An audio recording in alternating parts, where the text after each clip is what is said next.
right now because it brings a lot of heat. But you could do what you want, couldn't Yeah, you? And you told the agents all this, correct? correct.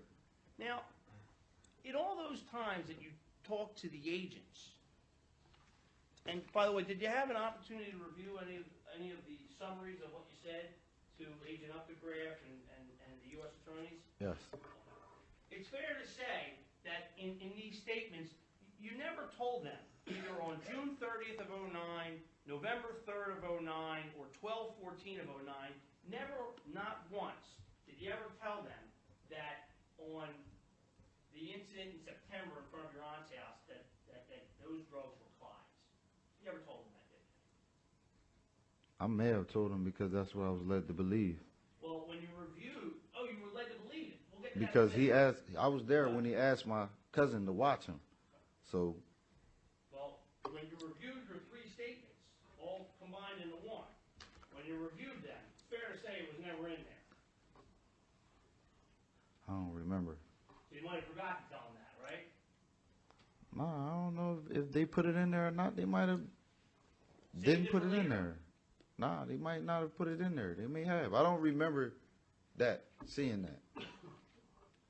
Fair enough. Now, regarding this incident, you said that that's what you were told Yeah, by whom? my cousin.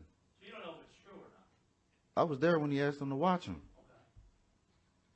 Well, when that happened, according to you, said Clyde asked Jamal to hold him for him? Correct. No, not hold him, watch him. Watch him. Right. Just watch him, right? Right.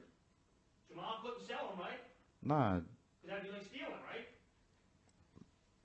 I mean, if he ain't had nothing in the cell game, he would sell him and let him know that he sold them. That didn't happen, did it? Nah. And about the stealing, you said that sometimes some of the guys down there had their drugs stolen, right? Correct. And they were stolen by maybe other guys down in the Perkins Street area? Yeah. They So could have guys were been. stealing from each other. They could have been. It happens. Now, the one last incident I wanted to ask you about was this incident regarding a fight that my client had. You said he was With in a- Tone, Yeah, with Tone. Anthony Dandridge. Right. You testified here that you were a part of that fight? Yeah, I was a part of it. Well, in the summary of your statement, and you had a chance to review the summary of your statement, right? Correct. It said that Harris, that's you, right, Correct. witnessed Clyde Hull beat up Tone, who was a drug user, for stealing drugs from him, meaning Clyde, right? Correct. So in that statement that was provided to us, what you said was that somebody stole from Clyde, right? Correct. Not from anybody else. They stole specifically from Clyde, right? Correct. And Clyde went and beat the guy up, right? Yeah. You didn't, in your own statement, you didn't say that you helped beat him up. You said you witnessed Clyde beat him up. I helped him. Well, let me ask you a question. There's a difference between watching somebody beat somebody up and helping them, right? I helped him. Well, why didn't you say it the first time? I may have. Well, did you have an opportunity to review your I statement? don't remember it. You don't remember what? I don't remember reading that. Well, I might have, a lot of times when you get things, you just skim through it and then that's it. You don't sit there and digest it and try to get everything and memorize every word for word. You don't try to do that. These are things that I remember doing. I remember him hitting the dude coming down the street and trying to get in the house. I remember him hitting him. I remember the dude swinging a punch back at him, and I remember getting into it. okay. Was Clyde winning or losing? Of course he had winning. That's all I have. Thank you. I have no questions, Your Honor. Okay, redirect. Very briefly, Your Honor. Mr. Harris, I just want to go back to, I'm not sure that you were able to finish it, so I want to see if I'm correct. Correct. Back to when you talked about how you, after you talked to Mo about heroin, dealing Correct. heroin, having heroin customers come to the club, Correct. then there was some question about where you met heroin customers after that. Correct. And you said at the A&P or, The mobile, the other gas station, just anywhere. It wasn't no specific place where I would meet him at. But I didn't meet him in this cutoff area, like never around near the cutoff. Never. not after that conversation. Not after that, nah. Now, and where I thought you might have gotten cut off was just you had said something, the question came up about DeMarcos. Right. And you said something what were you trying to say? It's an alley from if I tell, this is why I didn't tell, because I told Tommy and Tommy still waited. So if I tell another customer, a heroin customer, that I don't have it or I'm not around, they gonna walk up because they know I be with other guys, so they're gonna walk up the alleyway and then ask, hey man, anybody got any H out here or heroin or however they phrase it? Anybody got any of that out here? Then everybody be looking like, what? Don't nobody sell that out here? Of course, we're gonna get back to Mo, and then Mo would come to me and say, you know, people still coming around and things like that. That would have been it. So the DeMarcos is connected by an alleyway right to the tunnel? It's a little walk, but yes. And it also came up about this question about whether you knew how to cook crack. Right. Did you ever cook crack? Nah. I mean, sorry, cocaine into crack. Nah. So, you knew how to do it, I knew how. but you never did it yourself? Never did it myself. Did you, ever teach somebody to do it? Nah, I never taught him. I mean, I may have told him how to do it or how I've seen it done, but I never actually went into a kitchen with him and told him how to do it. I might say, you know, I might have broke it down to him how to do it, but I was never with him when they did it. And, why didn't you cook, if you knew how to do it? Because it's more of a headache. If you buy it, all right, prime example, if you buy a quarter ounce and you cook it, you're going to lose. So that's 7 grams, you're going to lose, let's say, 2 or 3 grams. But if you buy it already 7 grams, you're still going to make all the money that you intend on making. See, when you buy it, you got intentions on making this amount of money. So if you buy it cooked, you're going to make that amount of money. But if you don't buy it cooked, now you got to cook it. You're going to lose, and you can't make that amount of money which you intended to make. So it's better to buy it already done than to cook it. And is that what you did then? Buy it Yes, cooked? yes. And if a seller wanted, I would buy powder and sell just the powder. I never got it. I never cook it. And, you talked about we had talked about how there were groups of people that were closer to each other. Right. But were you all out there on the cutoff together? Yeah, we was all out there. You know, we would all hang around together. You know, go out together. But you know, just some people, it's more closer to others than everybody else. Thank you, I have no further questions. Yeah, recross. Sir, you asked more, on redirect examination about heroin. Right. Correct? Mr. Burke asked you about being interviewed on 3 separate occasions Right. by the FBI and/or DEA, correct? Right. And that you had reviewed this statement. Correct. Maybe you hadn't read it word for word, but you reviewed it, correct? Correct. You adopted it as your own, correct? Correct. Meaning you accepted what's in there as being what you told the authorities, correct? Correct. And you would have told them if something was wrong, correct? Correct. Okay. So you've adopted it, it's yours, right? Right. In those 3 occasions that you met with them, were they more than hour sessions each time? Nah. Nah, not more than hours. A long time. Nah. No? However long you met with them, will you agree, sir, that in the statement that you've adopted, where you're required to tell the truth, weren't you required to tell the truth? Correct. You didn't say word one about you selling heroin anywhere in the world, did you? If they asked me the question about it, yeah, I told them I sold it. Weren't you required to disclose all of your wrongdoing? They asked me specific questions, and I gave them specific answers. So if they asked me, did I sell heroin, or what about the heroin? Yes, I sold it. Not nobody else. And well, So, I'm sorry. anytime they ask a question, I give them the direct answer. So let me be clear. So they may not have asked me, did you sell heroin? They may not have asked me If that. they didn't ask you, you didn't volunteer it, correct? Right. And you didn't feel a legal, ethical, or moral obligation to tell them about all of your wrongdoing, did you? No. And weren't you told that as a part of the proffer process, which was a predecessor, that a precondition to you getting a plea agreement, you had to disclose all of your wrongdoing? Weren't you told that? No, I was not told that. All right, that's it. That's all. Thank you. All right, anyone else? All right, all right, that completes the testimony of the witness. The witness is excused. Mr. Harris, next witness, please. Your Governor called Stephen Gretzky. Okay.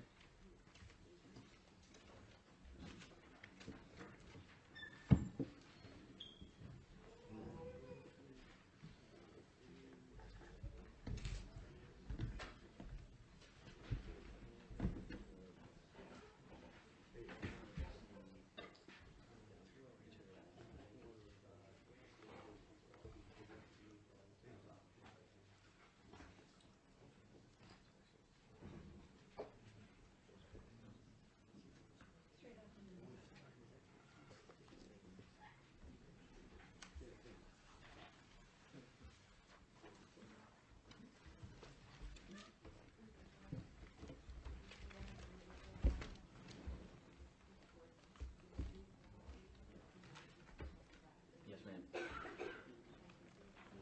Thank you. Officer Stephen Gretzky, Gretzky. Yes.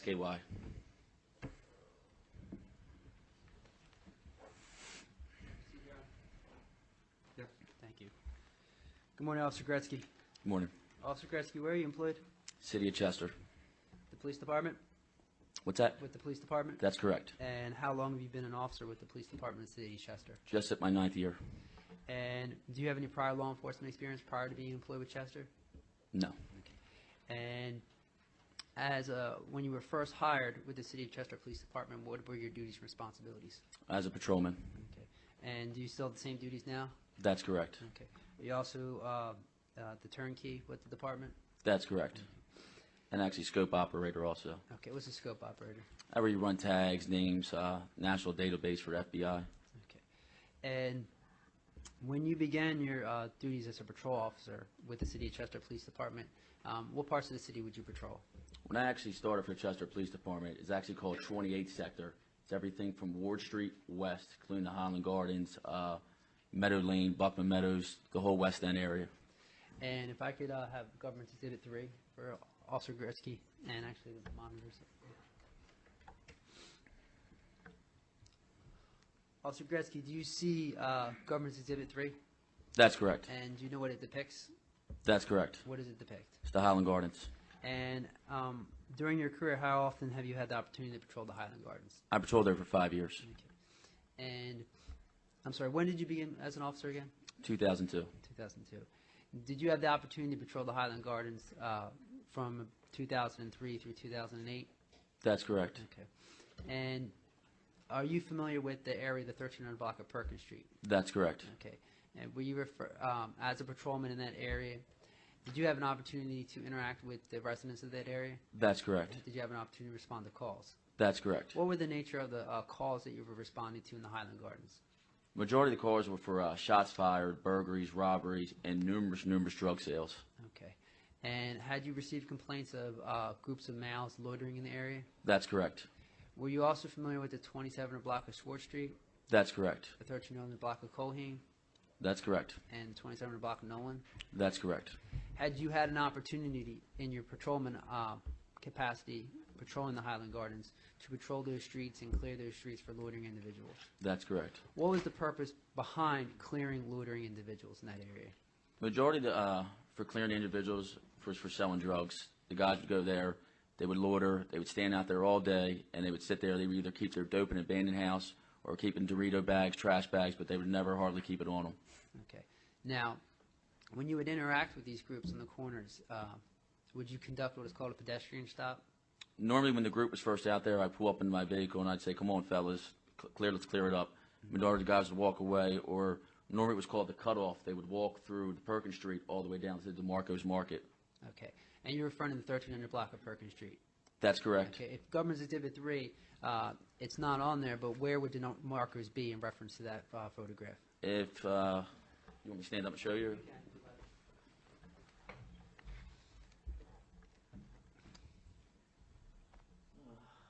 Perkins Street right here. You would pull in, this is the one way, this is 13 block Perkins, pull the walk right through here, and it's like a deserted area. There's a corner store right there. All right. You can't see it, but it's one of there. For the record, you're pointing to the 13 block of Perkins Street in the picture and pointing down That's to the correct. bottom picture. Okay. Right there down. Now, when you were patrolling the Highland Gardens and the 1300 block of Perkins Street, did you have an opportunity to interact with regular individuals that you cleared from that area? That's correct. Are you familiar with an individual named Eddie Walker? That's correct. Do you see Eddie Walker in this courtroom today? Sitting right there. What co- Sitting right there at the blue, he agreed. Thank you. Indicating Mr. Walker. Are you familiar with an individual by the name of Jamal Harris Muhammad? that's correct. Do you see him sitting in this courtroom? He's right there. Do you, Just make an objection at this point to the cumulative nature. It sounds like this is All right, well, I'll give Mr. Halligan just some leeway, but we're not going to have repetition. that's fine. This is something going to be new. very brief. It's Go ahead. 3 more minutes, Your Honor. Go ahead. Familiar with an individual named Brent Hall? That's correct. Do you see him in this courtroom? Right there. Are you familiar with an individual named Clyde Hall? That's correct. And do you see him in this courtroom? That's correct. Okay. And where is he seated? Right over there. Okay. Okay. And you are familiar with a man named Mathis Avery Sr. or Mathis McMickle? Objection, foundation. Just say- Familiar with the names. You know, what's the foundation? Thank you. All right, overruled. Do you know Mr. McMichael? That's correct. All right, Okay. go ahead. Do you see him in this courtroom? He's got the bow tie on. Okay. Now, when you were patrolling the 1300 block of Perkins Street, did you have an opportunity to clear any of these individuals from that area? That's correct. Okay. And if I can draw your attention specifically to the date of March 3rd, 2006, did you have an opportunity at approximately 11:58 a.m. to be in that area, the 1300 block of Perkins Street? That's correct. Did you have an opportunity at that time to encounter an individual named Clyde Hall, as you've identified? That's correct. And can you please describe the nature of that encounter? He was out there. I cleared him two Who's he? prior. Who's he again? Mr. Hall. Clyde Clyde. He was out there two prior times to me clearing him, and third time I got out and issued a non-traffic citation to him. Now, what is a non-traffic citation? Non-traffic citations could be anything from a disorderly conduct. What I actually issued to was underneath a city order. It's 709.01. It's called defined and prohibited. After a person's told numerous times they don't live in the area, there's no reason for them to be in that area. And did you issue a citation to Mr. Clyde Hall? That's correct. Government Exhibit 387.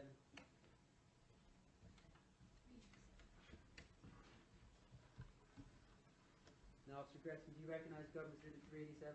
That's correct. And if you look at the monitor, is that the same item? That's correct. Your Honor, may we publish 387? Yes. And Officer Gretzky, is this the non-traffic citation that you issued to Clyde Hall? That's correct. Is there a section for the person that you're issuing the citation to for their name? That's correct. We listed in box number 7, And what name did you write in there? Clyde Hall. And is there a section underneath that, section 8, for the address of the individual? That's correct. It's section 8's defendant's address, 2623 Nolan Street, Chester, PA. Now, where did you get the name and the address from? From Mr. Hall. And section 11, if I can refer you to that section, is there a date of birth there? That's correct. And what date of birth did you write in? 6/13 of 83. Did you get that information also from Mr. Hall? That's correct. If I refer you to section 20, did you enter information as to the nature of the offense of this citation? That's correct. And what information did you indicate? But the defendant was advised several times about loitering in the middle of the street. Okay. And on section 30 and 31, did you indicate the date and the time? That's correct. What were they? 3/3 of 06 and 11:58 hours. And section 36, did you indicate the location? That's correct. What did you write down? 1300 block of Perkins. Now, section 39, there is a signature there. Whose signature is it? Mr. Hall's. And did he sign that citation in front of you? That's correct. Is the rest of the writing on this citation, the majority of it, your handwriting? That's correct. Okay. And this is a copy of the citation that you issued to Mr. Hall on March 3rd, 2006? That's correct. One moment, Your Honor. Yes.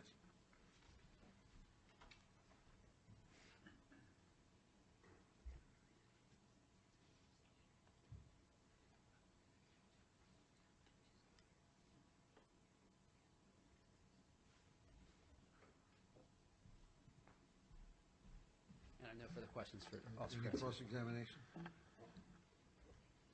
I have no cross-examination. I have none yet. No questions, Your Honor. Briefly, may I do it from Yeah, here, Your Honor? yes, yes. Officer, you said that you give out these citations after numerous warnings for guys who don't live in the area, correct? That's correct. 2623 Nolan is the area, isn't it? No, it's not. It's blocked down. Yes. And in and around this period of time, let's say an hour before the citation or an hour after the citation, how many of these citations did you give to other individuals? I can't recall. You know if you gave any?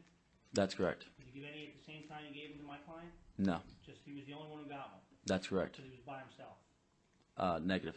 He was up with other people The first time I cleared him, there was a group, and then the second time he was out there, the third time he was still out there. by himself? That's correct. That's what I was asking. When you gave, listen to my question. When you gave the citation, he was by himself?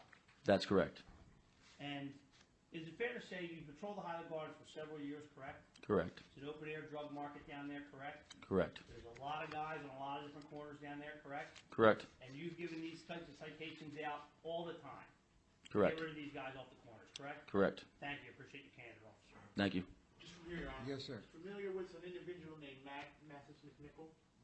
You answered that. Mr. Avery, correct. Mr. Avery? Yes. And you're familiar with the fact that he lives at 1303 Perkins Street? Correct. Thank you. Thank you. All right, thank you. All right. Thank you, Your Honor. Excuse. Next witness, please.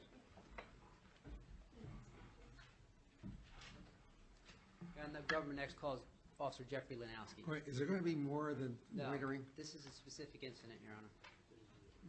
Just give me an offer of proof. Yes, it's a specific incident alleged in the indictment. It refers to January 22nd, 2006, with regards to the reference of Mr. Clyde Hall and his residence at 23 Nolan Street. What paragraph do you guys? That, What? over to Act 3, Your Honor. All right. Count 1, over Act 3.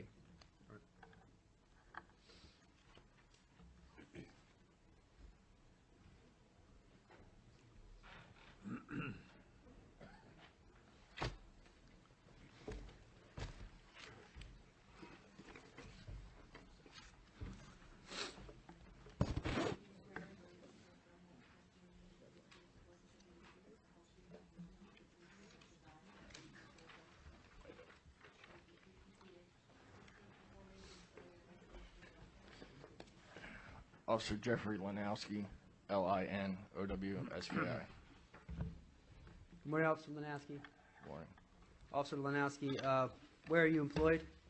City of Chester Police Department, And how long have you been employed there? 12 years. And do you have any prior law enforcement experience? No, we do not. Okay. When you first began with the City of Chester Police Department, what were your duties and responsibilities? Patrolman, Okay. As a patrolman, what were your duties and responsibilities? serve and protect. Okay. Did you respond to calls? Yes. Okay. And are you currently now in the capacity of the crime scene investigator? Yes, I am. Okay. And were you on duty on January 22nd, 2006? I was. At approximately 4:02 a.m., did you have an opportunity to respond to a call at 2623 Nolan Street with Officer Daniel Borneman? Yes, I did. Was Officer Robert Whitaker also responding with you? Yes, he was. Can you tell us what the nature of the call was to 2623 Nolan Street? We were responding there for domestic disturbance.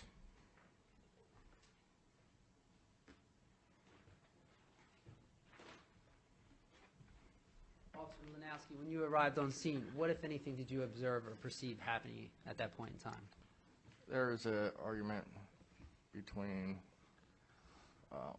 a male and a female inside the residence, and at the time there appeared that there might have been some type of physical altercation. Also, there was a broken water pipe inside, like the laundry room that was on the right-hand side of the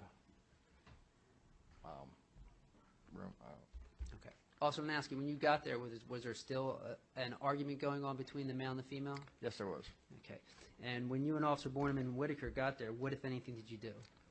We went to the door, and Mr. Hull invited us into the house, and he was complaining about her being inside the house and tearing things up and stuff like that. So we went in the house. Officer Borneman stayed with Mr. Hull, and I went with Miss Dorsey. Now, you're referring to Mr. Hall. Was this Mr. Clyde Hall? Yes. Okay. And when you say Miss Dorsey, you're referring to Temecca Dorsey? Yes. And now, you indicated just a few seconds ago or moments ago that there appeared to be some injuries. Was there some injuries on Miss, straight that. Were there some injuries that you saw on Mr. Hall? I did not personally know. Okay. Did you see any injuries on Miss Dorsey? She had like a ripped shirt. Okay. And when you separated the two individuals, where, if anywhere, did you go with Miss Dorsey?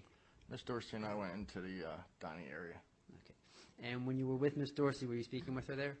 I was speaking with her there, and Officer Borneman was speaking with Mr. Hull out in the living room area. Now, when you were in the dining room area, what, if anything, occurred next that you were attempting to speak with Miss Dorsey?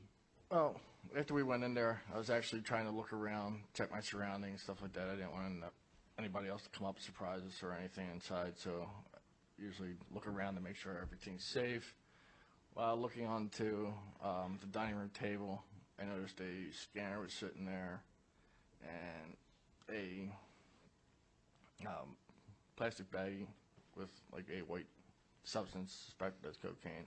Now, have you had an opportunity before this date of January 22nd, 2006, as your experience with as a law enforcement officer dealing with cocaine?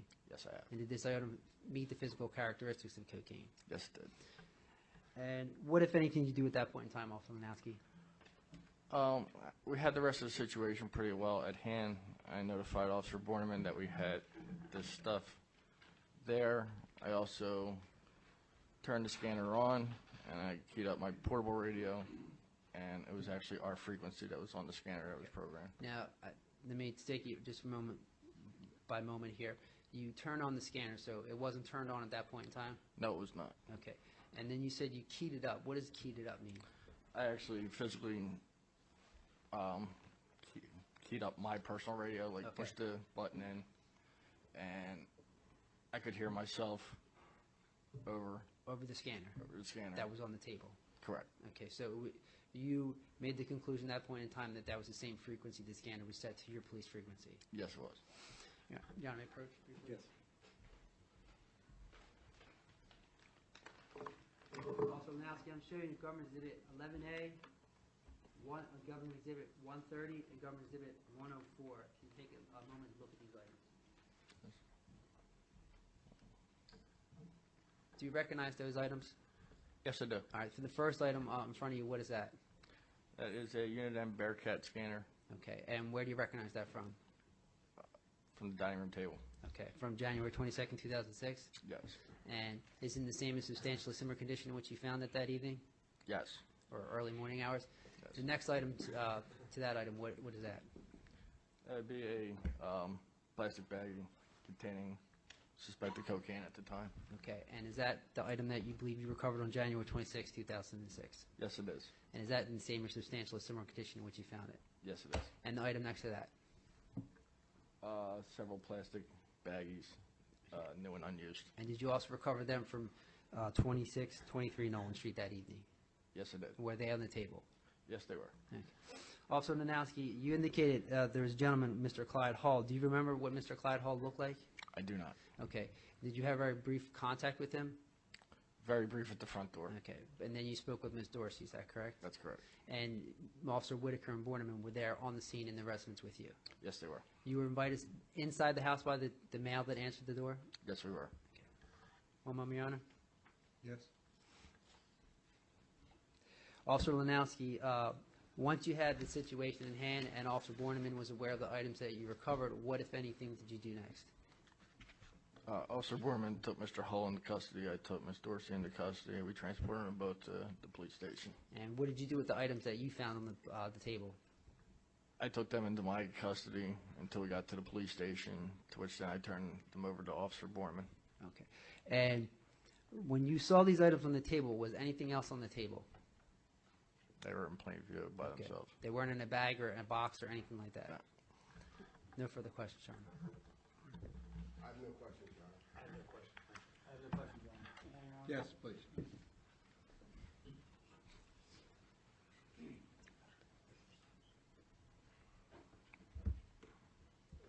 Morning, Officer. Good morning.